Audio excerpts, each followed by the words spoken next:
मित्रों नमस्कार, मैं अनुज कुमार शुक्ला। आज स्थल मंडल के अंतर्गत हम मृदा का अध्ययन करेंगे। मृदा किसे कहते हैं? यह मिट्टी एक प्रकार के प्राकृतिक संसाधन है।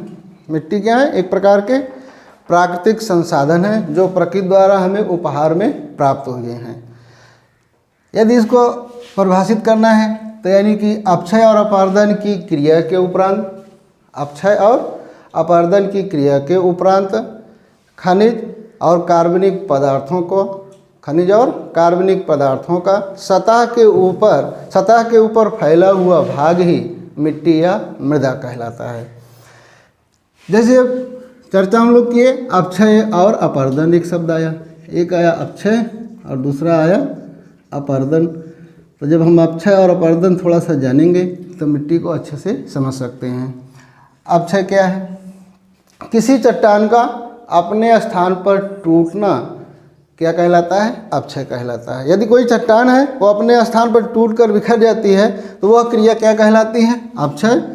अपरदन का तात्पर्य होता है टूटकर एक स्थान से दूसरे स्थान पर पहुंचना ही क्या है? अपरदन है। जैसे वायु द्वारा या किसी साधन द्वारा, जल द्वारा जब मिट्टी के कण या टूटे हुए भाग एक स्थान से दूसरे स्थान पर पहुंचते हैं तो उसे हम क्या कहते हैं? अपरदन कहते हैं।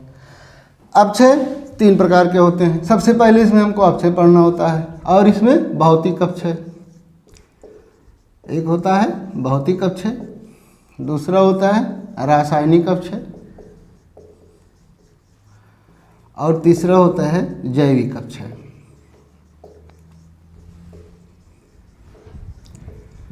भौतिक अपक्षय की क्रिया पहले होती है। जैसे आपको बताया गया कि सूर्य संपूर्ण प्रकृति का एक इंजन की भांति कार्य करता है। सूर्य का प्रकाश 12 बजे अधिकतम प्राप्त होता है और जब सूर्य का प्रकाश 12 बजे अधिकतम मिलता है तो सूर्य के ताप के कारण, मान लीजिए ये चट्टान है, सूर्य के ताप के कारण ये चट्टान थोड़ा सा फैलती है, लेकिन जैसे शाम होती है जिस गति से चट्टान फैलती है उस गति से सिकुड़ नहीं पाती तो बीच में दरार उत्पन्न हो जाता है। इस क्रिया को कहा जाता है भौतिक अपक्षय। चट्टान टूट गई। आगे जब इस टूटे हुए भाग, अभी आपको बताया गया है कि चट्टान में कई तत्व होते हैं।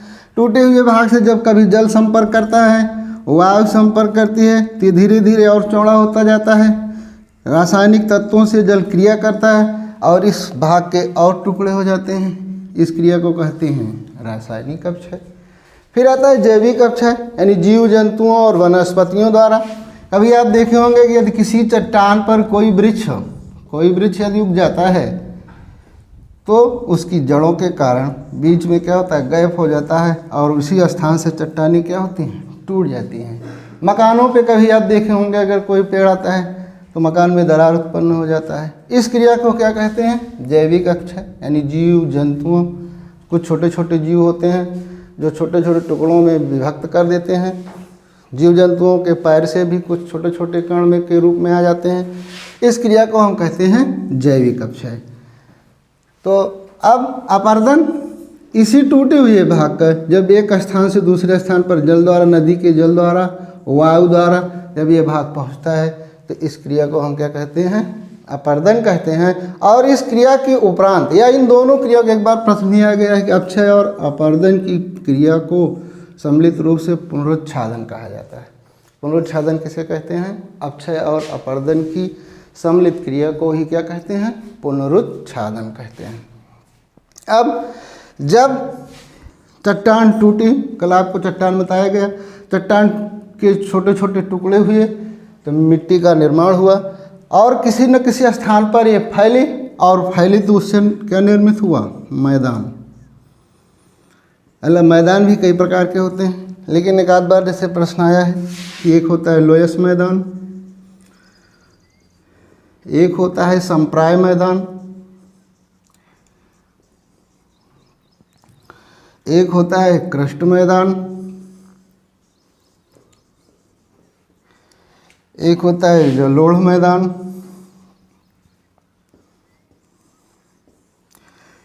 इतना महत्वपूर्ण है, इतने को यहाँ जानना है। जैसे लोयस मैदान क्या है? कोई रेगिस्तानी क्षेत्र है वायु के कारण वहाँ की मिट्टी जब उड़ती है, उड़कर वो किसी दूसरे स्थान पर ले जाकर फैला देती है। इससे निर्मित मैदान को क्या कहा जाता है? लोयस मैदान कहा जाता है। विश्व का सबसे बड़ा लोयस मैदान कहाँ है? चीन में है। आपको मरुस्थल पढ़ाया गया गोबी, वहाँ से उठे हुए भाग मिट्टी के कण चीन के दूसरे क्षेत्र में जाके फैल जाते हैं और इससे निर्माण किसका होता है? लोयस मैदान का। समप्राय मैदान, जब नदियाँ चलती हैं, नदियाँ मान लीजिए पहाड़ी क्षेत्र से निकल रही हैं और रास्ते में यदि कोई पहाड़ी है तो उसको काटती चली जाती हैं और अपने आधार तल को जब प्राप्त कर लेती हैं और आधार तल को प्राप्त करती हैं काटती हुई, ये कटा हुआ भाग जब किसी स्थान पर जाकर फैल जाता है, इससे निर्मित मैदान को क्या कहते हैं? समप्राय मैदान कहते हैं। चूने पत्थर, यदि कोई चट्टान चूना पत्थर से निर्मित है, जल के संपर्क में आएगी तो वो क्रिया करेगा और इससे जो निर्मित होगा मैदान, ऐसा मैदान क्या कहलाता है? क्रस्ट मैदान कहलाता है। जलोढ़ यानी जल से निर्मित मैदान जलोढ़ मैदान कहलाता है। ये दो प्रकार का होता है, एक को कहते हैं खादर, दूसरे को कहते हैं बांगर। तो पहले बांगर यानी पुराने जलोढ़ मैदान यानी जल द्वारा निर्मित मैदान को क्या कहते हैं? बांगर, और नवीन को क्या कहते हैं? खादर कहते हैं। यहाँ पर प्रश्न ये भी आता है कि नदियों द्वारा निर्मित मैदान को हम क्या कहते हैं, या जल द्वारा निर्मित मैदान को हम क्या कहते हैं? जलोढ़।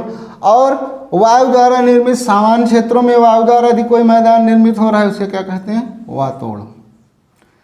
ये सब चीज़ें ध्यान रखिएगा, क्योंकि सीटेट हम लोग पढ़ रहे हैं तो थोड़ा सा इसके विषय में जानना है कि वातोड़ क्या है। वायु द्वारा निर्मित मैदान को वातोड़। रेगिस्तानी क्षेत्रों में जब वायु द्वारा एक स्थान से दूसरे स्थान पर रेता पहुंचता है और फैल जाता है उसे लोयस मैदान कहते हैं। नदियां जब अपने आधार तल को प्राप्त करती हैं तो ऐसे मैदान को समप्राय मैदान कहते हैं। चूना प्रधान क्षेत्र की जब मिट्टियां कट कर किसी दूसरे स्थान पहुंचती हैं तो उससे निर्मित मैदान को क्रस्ट मैदान कहते हैं और जल द्वारा निर्मित मैदान को हम जलोढ़ कहते हैं। आगे अब हम चलते हैं मिट्टी की संरचना, मिट्टी की अवक्रिया और मिट्टी का वर्गीकरण।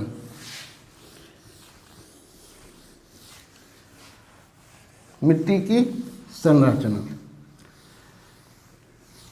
मिट्टी कैसे बनी या मृदा का निर्माण कैसे हुआ ये आप समझ गए। मैदान कैसे बने ये भी आप समझ गए। अब हम मृदा की संरचना समझेंगे, यानी कि मृदा निर्माण में किन किन तत्वों की भूमिका होती है, कौन कौन से तत्व अधिक पाए जाते हैं, ऐसे प्रश्न भी आपसे पूछे जा सकते हैं। तो मृदा के निर्माण में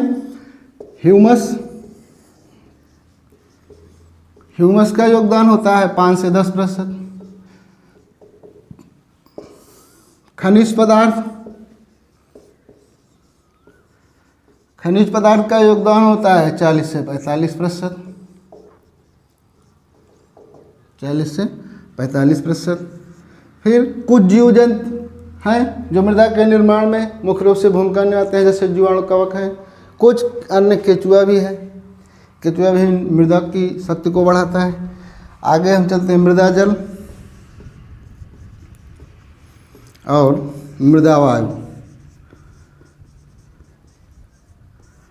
इन सब का योगदान 25-25% होता है। ये दोनों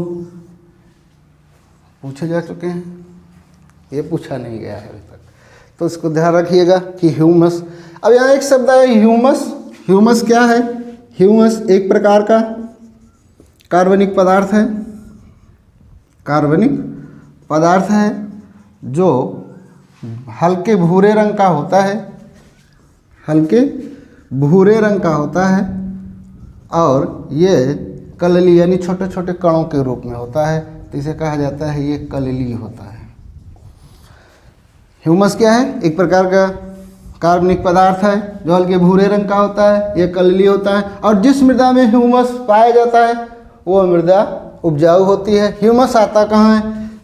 वनस्पतियों के भाग जब सड़ते हैं तो उससे ह्यूमस का निर्माण होता है। तो ये चीज़ यहाँ पर आप जान गए। खनिज पदार्थों के बारे में आपको बताया गया है, मृदा जल और मृदा वायु। तो ये है मिट्टी की संरचना। अब आगे हम चलते हैं मिट्टी की अवक्रिया या मृदा की अवक्रिया।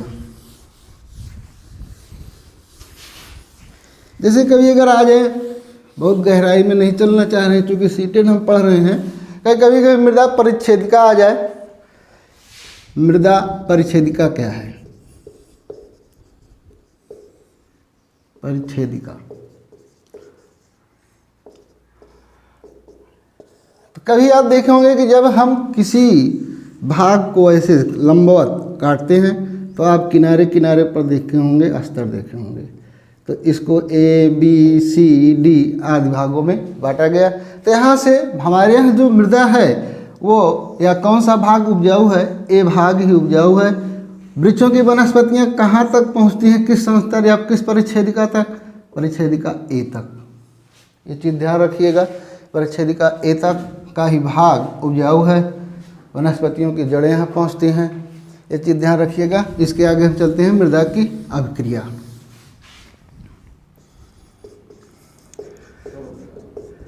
अभिक्रिया में आप देखे होंगे कि जैसे कि मृदा एक सुने होंगे अम्लीय है, एक मृदा क्या है? क्षारीय है। तो मृदा की या मिट्टी की अम्लीयता क्षारीयता का निर्धारण हम किससे करते हैं? पीएच मान से। पीएच मान क्या है? Power of hydrogen. Power of hydrogen he pH मान है। जैसे अम्लीय मृदा कब होगी, क्षारीय मृदा कब होगी? जब अम्ल की मात्रा यदि बढ़ जाएगी, हाइड्रोजन आयन की अधिकता हो जाएगी। यदि किसी मृदा में हाइड्रोजन आयन अधिक हो जाएंगे तो वह मृदा क्या कहलाएगी? अम्लीय कहलाएगी। और यदि पोटेशियम और सोडियम ऋण आयन होंगे, पोटेशियम सोडियम, तो वह मृदा क्या हो जाएगी? क्षारीय होगी। तो कोई मृदा अम्लीय कब कहलाती है? जब पीएच मान यदि 7 है तो वो कहलाएगी उदासीन। यदि पीएच मान 7 से कम है तो वह कहलाएगी अम्लीय। और यदि पीएच मान 7 से अधिक है, 7 से अधिक 7 से कम ये है, तो ये क्या कहलाएगी? क्षारीय। ये हो गया कि अम्लीयता और क्षारीयता पूछा जाता है। किससे निर्धारण करते हैं? पीएच मान से। कौन मृदा अम्लीय होगी, किस आयन की अधिकता होगी? Hydrogen ion. क्षारीय होगी पोटेशियम सोडियम आयन। कितनी की मिट्टी उदासीन कहलाएगी? 7 पीएच मान की। कम होगा तो वो क्या होगी? अम्लीय। अधिक होगा तो वो क्या कहलाएगी? क्षारीय कहलाएगी। अब यहाँ ये है प्रश्न ये बनता है कि यदि अम्लीय मृदा हो गई, अम्लीय मृदा हो गई तो उसे हम कृषि योग्य कैसे बनाएंगे? कृषि योग्य बनाने के लिए इसमें हम कैल्शियम ऑक्साइड, यहाँ से ऐसे समझ सकते हैं, अम्लीय मृदा को कृषि योग्य बनाने के लिए CaO यानी कैल्शियम ऑक्साइड का उपयोग करते हैं। और यदि क्षारीय मृदा है, क्षारीय मृदा है तो उसे हम कृषि योग्य कैसे बनाएंगे? पायराइट या जिप्सम का प्रयोग करते हैं। सुने होंगे जिप्सम या पायराइट का प्रयोग करते हैं तो वह मिट्टी क्या हो जाती है? कृषि योग्य हो जाती है। अम्लीय है कैल्शियम ऑक्साइड, क्षारीय है पायराइट या जिप्सम का उपयोग करते हैं। फिर आगे इसमें हमको जानना है कितने पीएच मान की मृदा हमारे फसल के लिए सबसे उपयुक्त होती है। यदि 6 से 7.5 पीएच मान है, इतने पीएच मान पर पौधों का वृद्धि और विकास अधिक होता है। इससे प्रश्न है, इसको जानते रहिएगा कि 6 से और कितने पर पूर्ण रूप से अम्लीय यानी पौधों की वृद्धि रुक जाती है। 4 पीएच मान है तो यहाँ से पौधों की वृद्धि क्या होती है? रुक जाती है। तो यह ध्यान रखिएगा कि कितने पीएच मान की मृदा पौधों की वृद्धि के लिए सबसे अधिक उपयुक्त है? 6 से 7.5। तो यानी कहने का मतलब हो गया कि हल्की अम्लीय और हल्की क्षारीय मृदा ही हमारे पौधों की वृद्धि के लिए सबसे उपयुक्त होती है। ये है मृदा की अभिक्रिया। मृदा की अभिक्रिया में आप पढ़े पीएच मान, पावर ऑफ हाइड्रोजन, कितने पे उदासीन, कितने पे अम्लीय, कितने पे क्षारीय। अम्लीय हो गई तो उसको कृषि योग्य कैसे बनाएंगे? क्षारीय हो गई तो उसे कृषि योग्य कैसे बनाएंगे? किन आयनों की अधिकता से अम्लीय होती है, किनके अधिकता से क्षारीय होती है। इसके जानने के बाद हम मृदा का वर्गीकरण पढ़ते हैं। मृदा का वर्गीकरण। मृदा के वर्गीकरण में जलोढ़ मिट्टी ऐसे 8 प्रकारों में किया गया है। कुछ उप प्रकार भी हैं, लेकिन मुख्य रूप से जो प्रकार हैं वो 8 हैं। जलोढ़, अभी आपको बताया गया। जल द्वारा निर्मित मिट्टी को हम क्या कहते हैं? जलोढ़ कहते हैं। जलोढ़ मिट्टी ही भारत में सबसे अधिक फैली है। भारत में सबसे अधिक 43.4% भूमि पर जलोढ़ मिट्टी फैली हुई है। इसमें एक को आपको बताया गया बंगर और दूसरे को क्या बताया गया? खादर, यानी पुरानी जलोढ़। पुरानी जलोढ़ जहाँ नदियों का जल प्रतिवर्ष नहीं पहुँचता उसे हम क्या कहते हैं? बांगर कहते हैं। खादर यानी नवीन जलोढ़ जहाँ नदियों का जल प्रतिवर्ष पहुँचता है उसे हम क्या कहते हैं? खादर कहते हैं। बांगर मिट्टी होता है कि ढूह, ढूह आप सुने होंगे या टीला आप सुने होंगे। ढूह टीला सुने होंगे कि जब ढूह कोई चीज़ हो जाता है या टीला बन जाता है तो टीले पर आप देखेंगे भले ही वो मिट्टी उपजाऊ रही हो कभी, लेकिन धीरे धीरे उसके ऊपरी हिस्से पर कंकड़ पत्थर का निर्माण हो जाता है। तो भूड़, ढूह, भूड़, ढूह, टीला इस मिट्टी को कहा जाता है जहाँ नदियों का जल प्रतिवर्ष नहीं पहुँचता। और खादर मिट्टी वो है जहाँ नदियों का जल प्रतिवर्ष पहुँचता है। जलोढ़ मिट्टी सबसे अधिक फैली है, उपजाऊ है, इसमें नाइट्रोजन की कमी होती है। नाइट्रोजन हम डालकर इस पर कृषि कार्य अच्छे से कर सकते हैं। मुख्य रूप से गेहूँ, चावल, जौ आदि फसलों के लिए यह मिट्टी उपयुक्त होती है। अब इस मिट्टी का फैलाव उत्तर भारत में सबसे ज़्यादा। उत्तर भारत के अतिरिक्त कुछ जैसे भारत का जो ये मानचित्र है नीचे का भाग, पश्चिमी घाट और पूर्वी घाट, जहाँ पर नदियाँ पहुँचती हैं अपने जल को गिराती हैं, इन क्षेत्रों में जलोढ़ मिट्टी फैली हुई है। तो सबसे ज़्यादा कौन सी मिट्टी है? जलोढ़ है। उपजाऊ मिट्टी भी है, बड़ी मिट्टियों में ये उपजाऊ होती है, सिर्फ नाइट्रोजन डालकर कृषि कार्य अच्छे से कर सकते हैं। दूसरी मिट्टी है लाल।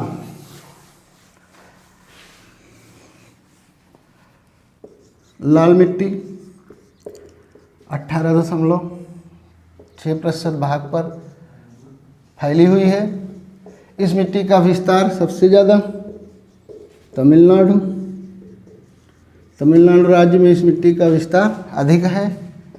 इस मिट्टी में आयरन ऑक्साइड की अधिकता है, इसलिए ये लाल रंग की दिखाई देती है। यह मिट्टी उपजाऊ कम होती है, कम उपजाऊ है, इसलिए मोटे अनाज इसमें उगाए जाते हैं। मोटे अनाज में ज्वार, बाजरा आदि की कृषि इस मिट्टी में की जाती है। अगली है काली।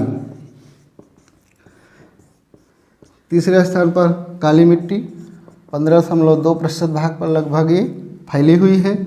काली मिट्टी का निर्माण अभी आपको उस दिन बताया गया था जब चट्टान हम पढ़ा रहे थे कि वेसाल्ट, आग्नेय चट्टान एक है वेसाल्ट। वेसाल्ट का जब अपर्दन होता है तो काली मिट्टी का निर्माण होता है। प्रश्न जीएस में आ भी चुका है कि किस मिट्टी के अपर्दन से किस चट्टान के अपर्दन से काली मिट्टी का निर्माण होता है? बेसाल्ट का जब अपर्दन होता है तो काली मिट्टी का निर्माण होता है।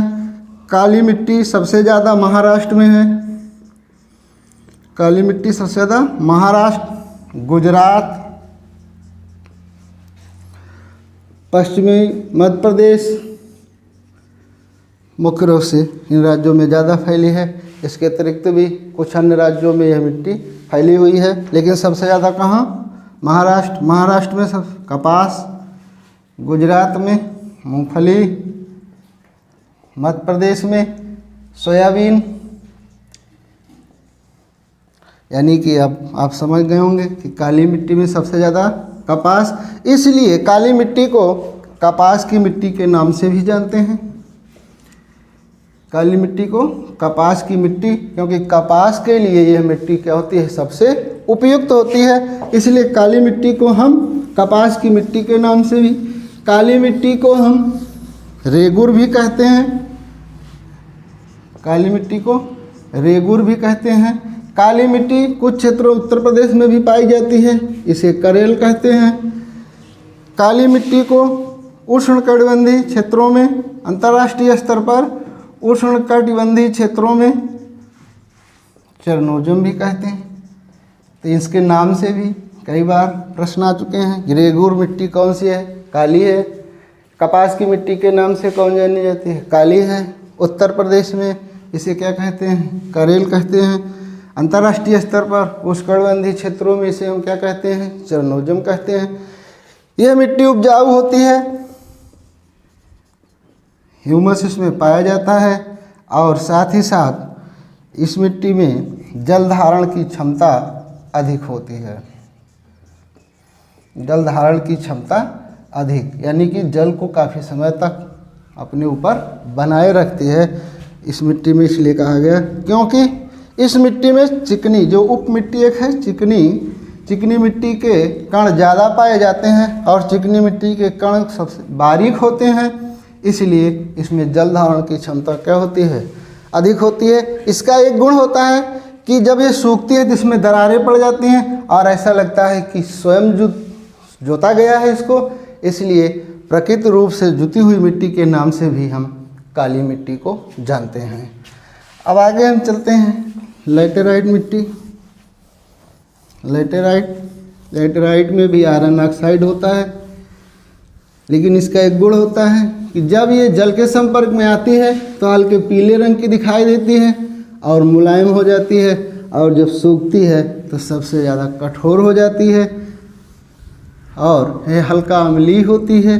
इसलिए इसमें चाय, कॉफ़ी आदि का उत्पादन अधिक होता है, इसलिए लैटेराइट मिट्टी को चाय की मिट्टी, कॉफ़ी की मिट्टी के नाम से भी जानते हैं। लैटेराइट मिट्टी आयरन ऑक्साइड पाया जाता है। थोड़ा थोड़ा भाई लिख दे रहे हैं। जैसे जल के संपर्क में आती है तो हल्की पीली और मुलायम हो जाती है, और जब सूखती है तो सबसे कठोर, सबसे सख्त मिट्टी सूखती है तो सबसे कठोर। ये मिट्टी का गुण है थोड़ा सा हल्का अम्लीय होती है, इसलिए इसमें चाय, कहवा का उत्पादन अधिक होता है, इसलिए इसे चाय या कहवा की मिट्टी के नाम से भी इसे हम जानते हैं। इस मिट्टी का विस्तार कर्नाटक, तमिलनाडु, असम आदि राज्यों में है। कर्नाटक, तमिलनाडु, केरल, असम आदि राज्यों में है। और अब चाय या कहवा दिखते भी होंगे कि असम, तमिलनाडु, कर्नाटक आदि में उत्पादन अधिक होता है। ये लैटेराइट मिट्टी। ये कुछ महत्वपूर्ण मिट्टियाँ हो गई। इसके अतिरिक्त पीट या दलदली मिट्टी होती है। पीट या दलदली मिट्टी कहाँ होगी? जहाँ पर जल आता जाता हो, पीट या दलदली मिट्टी। ठीक है, आगे हम कुछ मिट्टी के और प्रकार हैं, कल इसका हम अध्ययन करेंगे।